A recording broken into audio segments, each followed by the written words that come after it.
وم نمبر التوکیل فی الصلح صلح کې څوک وکیل جوړول مسئله ذکر کړي څوک چې په صلح کې بل وکیل جوړ کړي او وکیل صلح وکي په مال باندې نو وکیل باندې نه لازميږي ترڅو چې زمان باقاعده نه یې خسته او دا صلح د هغه اقسام د وکالت نه ګرځولې دي چې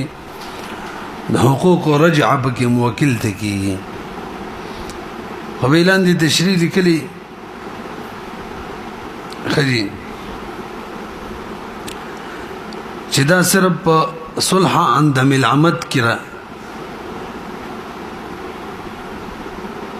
او كان صلح علامه بعض ما يدعيه من الدين مدعي د دین داوا کوي داغي کې صحیح کیږي او وجه دا لان هذا الصلح اسقاط محض دا اسقاط محض ده نو بدسي صلح کې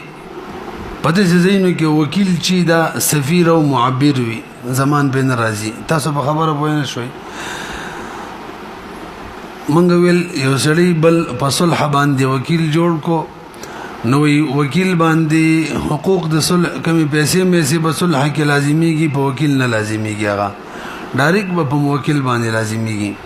هغه زمانه واخستلو به په لازميږي نو موږ ول دای د هغه قسم نه ګرځولې چې هغه کې موکل چی او وکیل دا خالص سفیر او معبر وي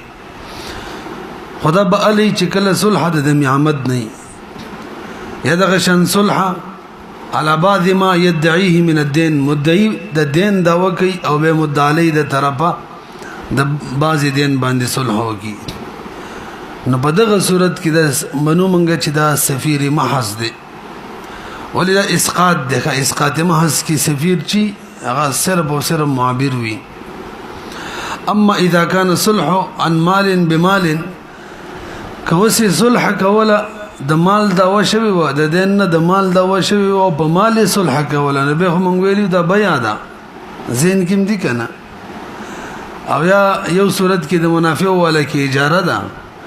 نو په بیا اجاره کې وکیل چی اخو عقید وی باقاعده حقوق ورجغه ته کیږي نو په دغه صورت کې کو وکیل د صلح زمان غسته کني بهرحال په زمان راځي تصور رسیدلې ومن وكل رجلا بالصلح عنه فصالحه لم يلزم الوكيل ما صالحه عليه الا يزمنه والمال لازم للموكل موكل معنی به مال لازمي اللام ها هنا للوجوب للموكل على الموكل قاعده واللام يجيء بمعنى على للوجوب كما في قوله تعالى وان سالتم فلها عليها اتم نمبر صلح فضولي څلور سورتونه ذکر کوي نافذ في ثلاثه موقوف في واحده دریو کې نافذ ده یو کې موقوفه ده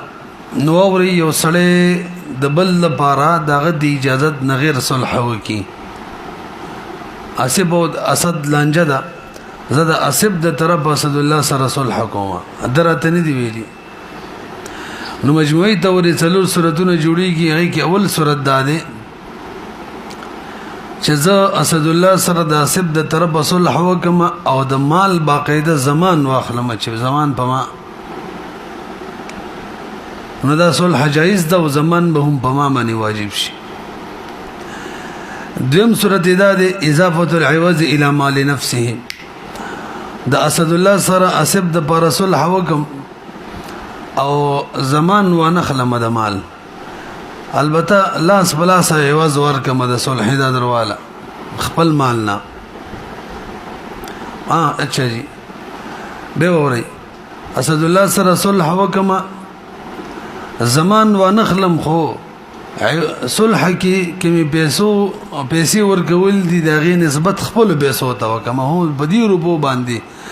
زما بدی زر زما بدی 2000 روپو باندې صلح کوم او تور مکل ردام جایز د پیسې زمانه لاړی متبرعی ماسب په حق کې دریم صورت ده عمدغه اسد الله سره د صلح د پر صلح حکومت توجه ده کنه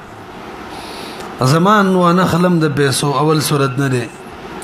نسبت خپل پیسو ته ونکم صلح کې دویم هم نه دی مطلق روپیا دی کما او به د خپل پیسو نه رستو ور کما دا صلح هم جایز ده تاسو پوه شولې څلورم صورت دا دی چې صلح کې زمان هم ځان باندې رانه ولما او خپل پیسو ته نسبت هم ونکما مطلق پیسې ذکر کما او ور نه کما دریم صورت هم نشو نو بدغه صورت کې چې دراته ویل اسد الله چې سید صلح کوو نو پیسې خو چون کې په اسب باندې رالي اصل باندې رالي او اجازه ما تکړه نه دي چې ما د پر صلح وکا نو زبدا موقوف ای کغه اجازه ورکو پیسې به هم پاغه لازمي شي او صلح به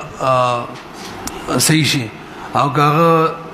انکارو کو اجازه ته ورنکو صلح هم ختم شي تاسو ورسېدلې نو صورت شو مجموعي څلور او کتا سو د سي جوړ کړي چې غیر کا صلح کوي دو صورت دي مصالح چې ده هغه وکیل جوړ کړي کنه که وکیل جوړ کړي ان به هغه کوم دو صورت جوړ کړه اوس بګورو قدم عمد نه صلح کولا او یا د دین نه صلح کولا مدعی د دین داوا کړي او بدغه صورت کې با معبر محض وی که زمانه خسته او راضی به کني نه به راضی او کداغه شان صلح د مال بالمال کولا به بدغه صورت کې حقوق رجدت کیږي او که غیر صلح کولا او د اصل په اصل د اجازت نه غیر کولا نو به د څلور صورت شو مجموعي تورڅو شپږ وته ګوري فإن صالح عنه على شيء بغير أمره فهو على أربعة أوجه الوجه الأول زمان العوض عوض زمان واخلي باقاعدة إن صالح بمال وزمنه تم صلحه الثاني إضافة العوض إلى مال نفسه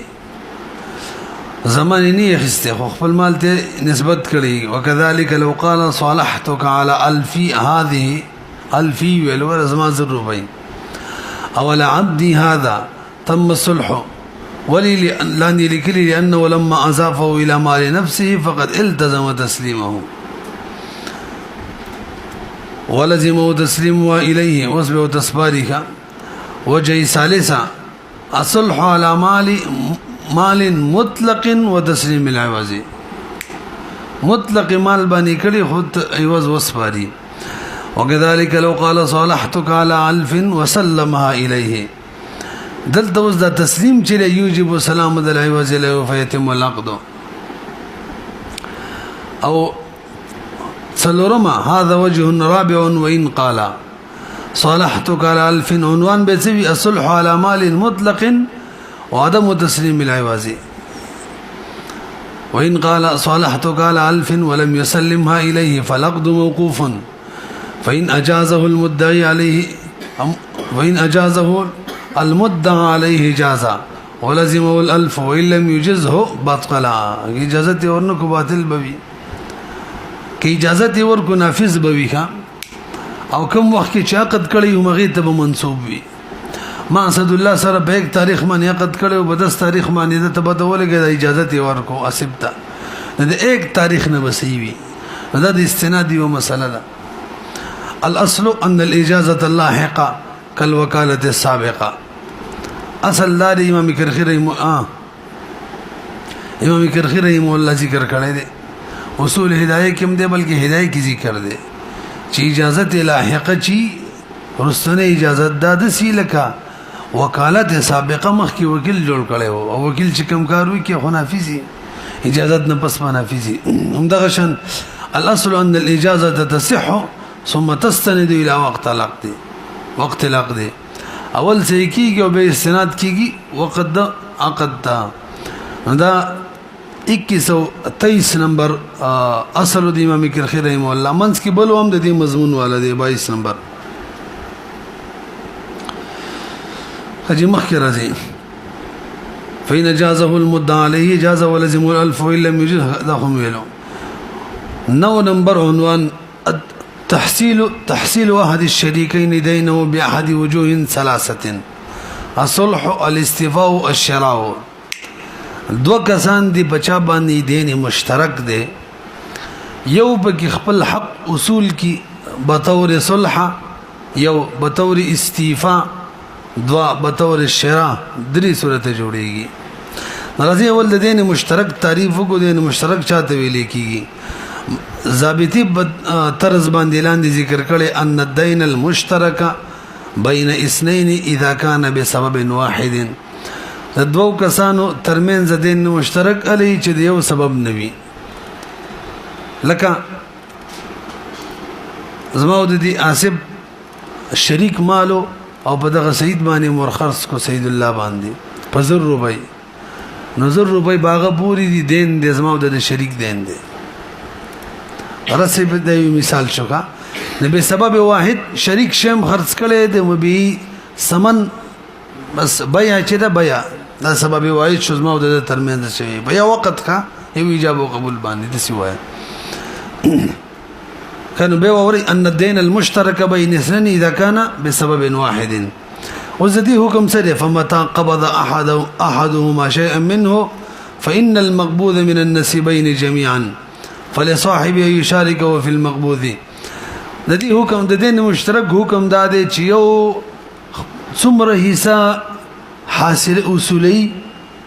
اما مقبوض بد دوالو حق وي نو شریکی چیرې هغه ور سره بدینی کمی قبض کړی و هغه کې ور سره شریک وي تاسو وایئ شولې د دین مشترک حکم سره یو کس چې څومره وصولی کوي بل ور سره بنیمه کې شریکی سل به وصولی کوله 50 کې به 200 کوله 100 کې به سره شي سلبت اخلي تاسو ورسېدلې او وجه سلام الاسم وجه یو مشهور قاعده ده ازما د اسب شریک باندې سید الله باندې قرض ده وسیک اسب خپل سره وباسي او دا د ځان لشي ندی ته ویل کیږي تقسیم الدين حالکونه فی ذمه قبل القبض تقسیم د دین قبل القبض دا جایز نه دی ته چې شی تقسیمه کنه دا سړی ته اتفاق سي کنه تاسو خو به تکتیک منګ ته تکلیف راکړي ځکه تقسیم چې تمایز د حقوق ته ویل کیږي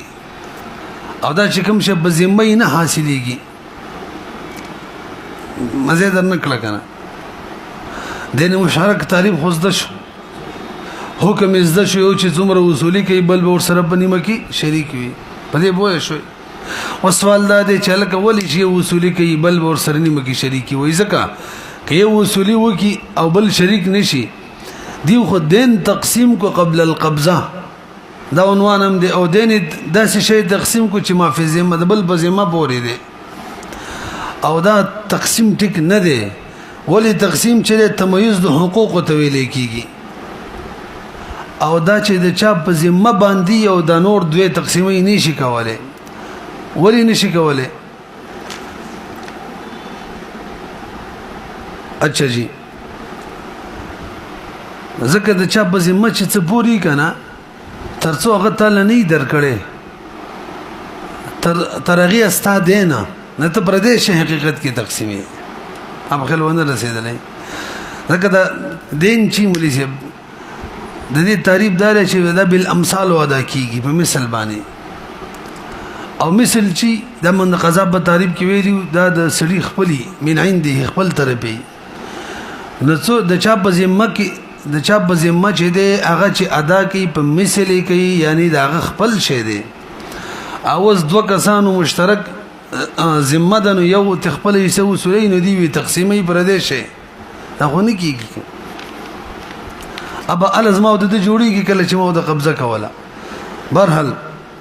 لاندې لیکلي ان الدين المشترك بين اثنين اذا كان بسبب واحد فمتى قبض احدهما شيئا منه فان المقبوض من النسيبين جميعا فلصاحبه ان يشاركه في المقبوض وإنما كان المقبوض من النسيبين جميعا لأن لو جعلناه من أحدهما قسمنا الدين على كونه في ذمة وذلك لا يجوز بيلان دي تعريف ورلكړي والدين المشترك أن يكون واجبا بسبب واحد خجي برهل خپل مسلې تراشي دین مشترک چې یو سړی وصولي دغه څو طریقې مونږ ویلې درې کم یو صلح ده او یو استفاده یو شرع د هر یو خپل احکام دي نو وکشه ورته اوله صلح ده زما د اسب په شریک قرض پورې د سید الله پورې نو د اسب د سی وکړه چې د خپل حصي صلح وکړه غته ویل لغه کپڑا را تراکا او زما قرض بدر ته پاتې شي د کپړې په بدل کې د صلح شو او باتې شلو زما ایسا زیو ته یاد کړم هغه برقرار خپل کار وکړي نو حکم داده چې یو شریک د خپل حصے صلح وکړه نو سماته حق ده چې زه په دې بقایه نسب کې به سید الله رجوع کوم دم سیدا او یا اسب تویم تا چې کوم شی قبضه کړي دي د مشترک دین نه دی قبضه کړي وږي کی قاعده ده چې سم قبضه کې شریک وي د ادمات باندې مراکه نو به دته اختیار د کلمې د دنه وختلا کدا مته د غنیمه کبړه راکې او یا ما ته وایي چې نیمه کبړه چې دا د مکمل دین ربع ده بس ربع دین بدر کما کنه پوه شولې به کنه سیمې شو غتکو دوګنه وإن كان الدين بين الشريكين فصال أحدهما من نصيبه على ثوب فالشريك بالخيار إن شاء اتبع الذي عليه الدين بنصفه يأخذ سيد الله لورشما وإن شاء أخذ نصف الثوب برواخلي إلا أن يزمن له شريكه ربع الدين أو ربع الدين بل دركما وجه صدا زکه زما حق بدین کړي په کپڑا کې هم نه دي نو اختیار زکه غته میلاو شو نیمه کپڑا راکې اختیار دی وتا او کرو بعیدین راکې او دا کم صلح وشول اسب دا سید الله سره د نیم دین په بدله کې چې کپڑا تی اخستوا کدا ان اقرارین وی او سکوتین وی او کرڅ وی ښا بل مسله ور سره دا چې دلته به یو دوه قید لګولې شي چې دا مصالح عنه با دین ویل کزمن مسله کې دین دی مصالح عنه بسوي دین لانه لو كان صلح عنين مشترك زکه کچري عین مشترک د دوه کسانو وی بل سره او یو باغی کې د خپل حصے صلح کوي به اتفاق دی کوم یو چې په خپل حصے کې صلح کې کم شی راوړو دا به هم دا غوي لکه زما او د اسب په شریک باندې مثلا د سبو یو غوا د سید الله سره او اسب د نیمه غزما و نیمه اسب ونو اسب د نیمه حصے په بدله کې ته کپړه راوړله نو زدا هم دده د کې زې سنه شمال درلې حق منشته تاسو وای شولې یو قید شو چې دین بوي او دویم قید ايكون المصالح عليه ثوبا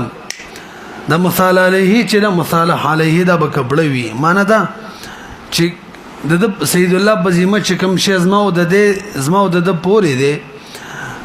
دا مصالح عليه بداغي خلاف الجنس وي هغه پیسې پورې دی او د کپړه راوړله تاسو وایي ځکه کومه شی د نیمه خسته به خو بس فقط یو لارې ده مذهب سره بنیم کې شریک یم دې مسله را روانه ده به د دوه احکام نه لګي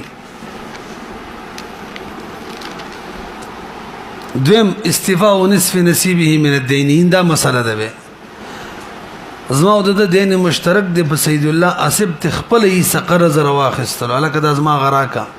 0 روپیه 500 ته رواخستلې نو به 500 روپو کې ما او دا شریکی 2.5 بظالم 2.5 ودا ولو استوفى نصف نصيبه من الدين ولو استوفى نصف نصيبه من الدين كان لشريكي ان يشاركه فيما قبض او به باقی نیم بپاتی دواړه برجو کوي مدیون باندې ثم يرجعان على الغريم بالباقي ولأن المقبوض صار مشتركا فهو من الحقين جميعا دریم صورت شراء شيء بنصيبه من الدين عمدغه مسله ده بدین مشترک کې آصف دی سید الله تویل چاله کستاره کوم کتاب دی زما د نیم قرض په بدله کې به ما را خرڅ کا به یې وکړله باقاعده شرایط یې وکړله نو اوس به څه حکم وي اوس ما ته حقدار چې بس زه د آصف ربع دین کې ضامن جوړ کما دا کوم شی چې اخیسته هغه نیم نشم اخیستلی هلکه تا دین نیم رخصته لنګ شریک دینو او باقي کې شیخ است دین نو ماته ربع دین راکا او باقي نیم دین چې کم پاتې شو اب نیم استای ربع بکې ربع بزمای دوړه به رجوع کو ولو اشترى احدهما بنصيبه من الدين سلعة كان لشريكه ان يزمنه ربع الدين دې پورې پوه شولې 10 نمبر صلح احد الشريكين في المسلم فيه من نصيبه حجی دې کې دې مسلې بیان دي چې دوه کسان دي بیا سلام مانی یو شیخ استه مثلا سید الله نما او اسب غنم اخیستی دي د سی بو یو دوه من غنم هم تخیستی من د منظمه پدې کې اسب ورله دا صلح کوي د خپل من غنم په ایواز باندې دا نه د جایز اگر شریک دي نس چی شریک وي او دا طرفین قول له مفتبه دي او امام ابو یوسف رحم الله ورته جایز وي کا طرفین ورته جایز نه وي نو به طریقه کار به سوي نو بیان داسې کوي چې کله د اسب لاړې د خپل عوض په مقابله کې صلح وکړه ما په اجازه به موقوف وي نو کما رد کړه بس شی به ختم شي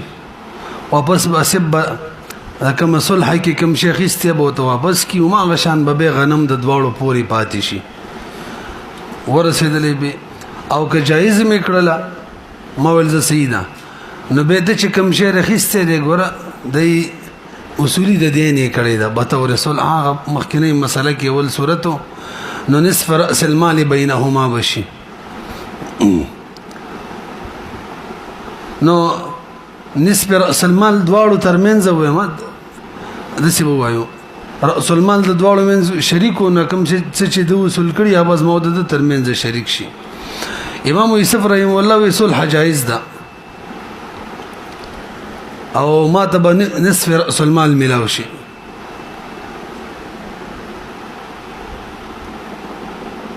اچھا جی وعنده الصلح جائز على من باشره وله نصف رأس المال دا چې صلح وکړه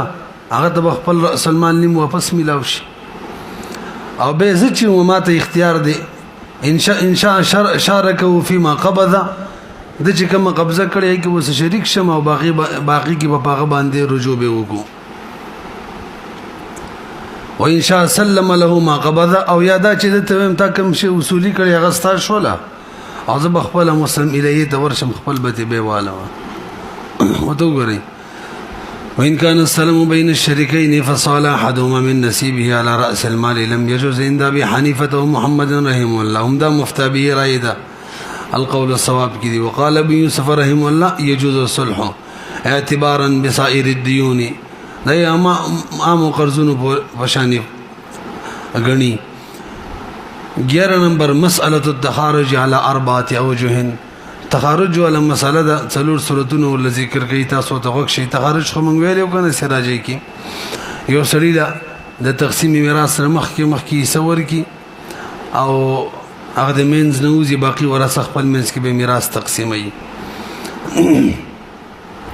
وإن كانت التركة بين ورثة فأخرجوا أحدهم منها بمال أعطوه إياه والتركة عقار أو عروض جاز قليلا كان ما أعطوه أو كثيرا أول سورة الوجه الأول أن تكون التركة عينا کله چې طریقه عین وي دین نوي یعنی دا څه شی وي چې په تعین سره متعین کیږي کاغذ مکه وي او که سامانونه وي نو کوم چې تحارج کوي هغه ته به کې څور کی کله یو غزي ته جایز ده دا صلح جایز ده تاسو ورسېدلې نن دي تحارج تعریف هم کړی دی اي تصالح الورثه ولا اخراج بعض من الميراث على شيء معلوم هذا أول سورة شو إذا كانت الطريقة بين ورثة فأخرجوا أحدهم منها بمال أعطوه إياه وطريقة عقار أو عروض جازا قليلا كان ما أعطوه أو كثيرا وجه دا سلك بيا دا دل چې څور کوي دا مال دی او دا چې هغه د زبري دي مال دی مبادله المال بالمال شو بيا دا او چونکی جنس یو نه دی یا د سی بو وایو چې قدري اشیاء نه دي زمکه وغیرہ دي نو کمې زیته هم پکې جایز دي دویم صورت ان تكون الطریقه نقدا چې طریقه نقد وي دین وی تین سره نه متین کی نوز بګورو دا کم کس چې د مین نوزي مال ذهب پاتې ودته فضه ورکړه یا مال فضه پاتې ودته ذهب ورکړه مختلف الجنس ورکړه نو به هم جایز ده دا قدم با یاده جنس بدل شو کمې زیته کبکی وې دی وکي الثاني أن تكون الطريقة نقدا فإن كانت الطريقة فضة فأعطوه ذهبا أو ذهبا فأعطوه فضة فهو كذلك دام جائز البته دومره دم چې دا به صرف ده سونه او تبریدي چاندي تیوړي یا چاندي او تبریدي سونه تیوړي او به صرف کې خو تقابض په مجلس کې ضروری دی دلته ويعتبر التقابض في المجلس لأنه معتبر بصرف وإن افترق قبل القبض بطلب باطل بها او دلتم دا قید ولګوي قليلا كان او كثيرا دا کومي چې مخارج لور کول کلو کډیرو سیدا خلاف الجنس ده کومي زیاده بګه جایز ده دریم صورت ان تكون الطريقه نقدا وعين نقدا وعينا دين وعين دواړه دي طریقه کی عام سامانون هم دي پیسې هم دي نو کوم کس چې وزي د من مخارج د ته پیسې ور کوي نصیب وایو طریقه کی سامانون او سونه ده نو دته تخارج کې سونه ور کوي جایز وي کې نه نو وس ورلا دا مسله رااله مد عجوه والا انا دل چې کوم ایسا د سونی ور کوي دا بدد خپل یې نه زیته وي ولی سونه بر سونی په مقابله کې شو کوم زیتی چيري اب نور سامانونو په مقابله کې شي نو که څومره ایسا د هر یو وارث و د هم دومره واخستله یا د دینه کم و به جایز نه وي کا پسونه کې چې څومره ایسا دار وارث او د دومره واخستله یا د دینه کما نو باقی کوم سامانونه دي هغه او د بغیر وسپات شنو دا خصوص وإن كانت الطريقة ذهبا وفضة وغير ذلك فصالحه على ذهب وفضة فلا بد أن يكون ما أعطوه أكثر من نصيبه من ذلك الجنس حتى يكون نصيبه بمثل وزيادة بحقه من بقية الطريقة تصور ذلك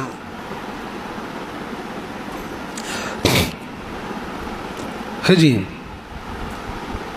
الرابع أن تكون الطريقة نقدا وعينا ودينا لا أحمد مليسم طريقة كي نقدا موجود دي دراهم دنانير عينا موجود دي سامانو نظمك وغيرها او دينم دي بخلقو ماني قرزونم پوري دي وسرا شيء وس یو کس پکې وزي او هغه ته عوض ورکی او صلح بدی وشي دا کوم قرضونه بخل کو بوري دي مخارج ته وستای سم د زمنګم دا بس دا پرې د منګ بيزان لرو بو سوته دا پیسې درواله او زخپل کار کاوه دا نه د جایز کا تاسو پیږي ولی اصل کې و مسله د چې تملیک الدين من غیر من علیه الدین دا جایز نوی یو سله د خپل قرض مالک داسې کس جوړی چې هغه باندې دین نشته دی دین بچاور پورې دی دا غنه علاوه بل کس مالک د دین جوړی نشي جوړولې او جمع غزله د وختي چې ما ویلا څنګه زما په سید الله دین پورې دی کنه نو دین خو ادا بالمثل کیږي دا چې کوم شی ماته بدله کې راکې دا من عنده دا دغه خپل حق وي او اسقاط الواجب بمثل من عنده وحقه دا خدغه حق دی او زوس بل څوک دغه مالک جوړوم نو پردي حق بل څوک مالک جوړول شنو دا جایز ده لا يجوز لاحد ان يتصرف في مال الغير الا باذنه دا سوا کنه ثم ما دوا 96 نمبر مالا ورسېدلې به دا نه د جایز کا البته بدای کې لیکلي دي رسو هبه بیان روان دي چې هبه کولې شي دي یو سړي باندې دي دین دي او دغه دین بل ته هبه کې وای کولې شي حوالم کولې شي خپل مالک جوړې داقت په تور باندې به نشي کولې تاسو څه ګورئ د دې لپاره به حلم رسېدلی دا به څنګه کوو وان كان في الطريقه دينا على الناس فادخلوا في صلح دغه دین په صلح کې داخل کو على ان يخرجوا المصالح هغه دا چې او بوزي مصالح عنه د دیننا ويكون الدين لهم او دين بر دي بقي ورثو شي فصلح باطل صلح باطل ده ولي لان فيه تمليك الدين لغير من هو عليه بدې کې مالک جوړول د دین دی غیر دغه چنه بچا چي دي او ضابطه لاندې لیکلي و تملیکه من غیر من علیه الدین لا يجوز دا صحیح نشو کا نو سی ذکر کړي فین شرطو ایبر الغرماء منه ولا يرجع عليهم بنصيبه المصالح کوز د سیو کی چې دا څوک مخارج د بارکیږي د قرض کمیشه د غرماء او ته معاف کی او مصالح بقای چې کوم دي سیوای باقی ورثه دا په دغه غرماء باندې رجوع هم نشي کولای د پیسې کې نو په دغه طریقه چې سی به وجای شي تاسو ونه رسیدلې مال له اسب پکې بارکی کې د تم پکې سور کړلا د کوم ایسه قرضونه پوری دي په خلکو دا یغه ته معاف کی او منګ نور کوم ورثي منګ با په خپل ایسو قرضونو باندې په غرمه او رجوع کو د دې سبا ختم شي نو کدا شي نو بده کې تملیک دین من غیر من علیه دین څه مسله رانه لنو د بجای شي خو په دې طریقه کې باقی ورثو ته نقصان دی ګور هغه خدای مال ورکو مطلب دا چې موږ ته کوم موجوده مال دی دا بم پاتې شي په خلکو کوم قرض دی بم راته پاتې شي زمونږ ایساو دا کوم مصالح دی مخارج دا غدي سي دین بم موږ ته پاتې شي د سیده کنه اوس خورته پاتې نشو نو دې باري یو بل طریقې ول ذکر کړی چې ايعجل قضاء نصيبه متبرعين د تمنګا د دې څومره یې جوړیږي ټوله وته ورکو او باقی بس موږ به خپل اصولي کوو ندی کوم به دې بقایو ته zarar دې ځکه دې هغه سنقد شول او د نور هغه په قرضونه کې شي نو صحیح طریقې ده درېما چې دا کم نور دی کنه باقی ورثه دا بده تقرض ورکاله کړه قرض درواله خپل حساب ورته ورکی د څومره چې بغرمو باندې د دې حساب ورې د دې حساب جوړیږي هغه موافق به د قرض ورکی هو دا درواله به ورته وي تا من زمن قرض ده نو موږ تر څو که حواله راکا غرمو ده غرمو موږ تر حواله که موږ بخستا قرض دغونه وصول کو نو به تورې حواله به صحیح شي ویږي کنه به ونه رسیدلې نه خو مکه وکنه موږ لازم ته به تران دي سبق نشو ویلې تم به ودم شي وګورئ واذا فین شرطوا ایبر الغرماء منه چې دا بر خپل طرف غرماء معاف کی ولا يرجع عليهم بنصيب المصالح عنه مصالح عنه او رجع بنکیږي په غرماء باندې پیسې د مصالح وایا مصالح عنه نو به صلح جایز ده